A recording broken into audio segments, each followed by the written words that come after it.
પંચમહાલ જિલ્લામાં ભાજપ દ્વારા સેન્સ પ્રક્રિયાનો પ્રારંભ કરવામાં આવ્યો છે, જે અંતર્ગત ગોધરા ખાતે કમલમ ભાજપ કાર્યાલય ખાતે સેન્સ પ્રક્રિયા યોજાઈ હતી. જિલ્લા પંચાયત, તાલુકા પંચાયત અને નગરપાલિકાની સ્થાનિક સ્વરાજ્યની આગામી ચૂંટણીને ધ્યાનમાં રાખીને વિવિધ બેઠકો માટે સેન્સ પ્રક્રિયા હાથ ધરવામાં આવી. રાજ્યભરમાં સ્થાનિક સ્વરાજ્યની ચૂંટણી આગામી દિવસોમાં યોજાનાર હોવાથી તમામ બેઠકો અંગે કરવા માટે ભારતીય જનતા પાર્ટી દ્વારા અત્યારથી જ તડામાર તૈયારીઓ શરૂ કરી દેવામાં આવી છે. પંચમહાલ જિલ્લાને ધ્યાનમાં રાખીને આગામી 3 દિવસ સુધી સેન્સ પ્રક્રિયા હાથ ધરવામાં આવશે. ગોધરા કમલમ ખાતે આવેલ ભાજપ કાર્યાલયમાં આ સેન્સ પ્રક્રિયા યોજાઈ રહી છે. અલગ અલગ તાલુકા અને વોર્ડ વાઇઝ દાવેદારોને સાંભળવામાં આવી રહ્યા છે અને તેમની દાવેદારી નોંધવામાં આવી રહી છે.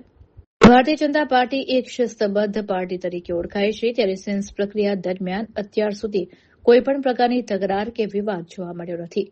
હવે તમામની નજર એ વાત ઉપર છે કે તાલુકા અને વોર્ડ વાઇઝ કયા દાવેદારો પોતાની મજબૂત દાવેદારી રજૂ કરે છે.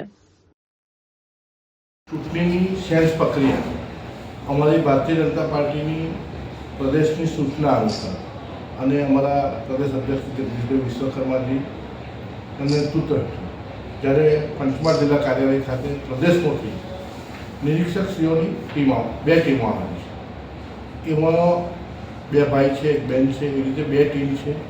2 ઝોનની અંદર ટોટલ 9 મંડળમાં ચૂંટણી છે. 38 જિલ્લા પંચાયત, 2 નગરપાલિકા, ગોધરા અને શહેરા અને 7 તાલુકા પંચાયતની અંદર સ્થાનિક સ્વરાજ્યની ચૂંટણી છે.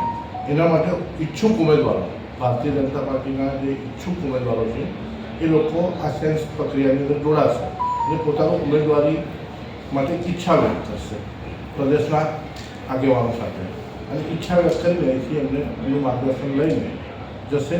અને અમારી આખી એક સિસ્ટમથી પાર્ટીની ચાલે છે કે સેન્સ પ્રક્રિયા પતે પછી પ્રદેશ પાર્લામેન્ટરી બોર્ડનો એનો નિર્ણય થતો હોય છે. એટલે આજ રોજ ખૂબ અમારા ભારતીય જનતા પાર્ટીના કાર્યકરો પોતાનો સેન્સ આપવા માટે, પોતાની ઉમેદવારી આપવા માટે ભારતીય જનતા પાર્ટી પંચમહાલ જિલ્લા કાર્યાલય ખાતે આવેલા છે. એ સૌ કાર્યકરો પર અમે આભાર માનીએ છીએ અને આ પત્રકાર મિત્રો પર અમે આભાર માનીએ છીએ.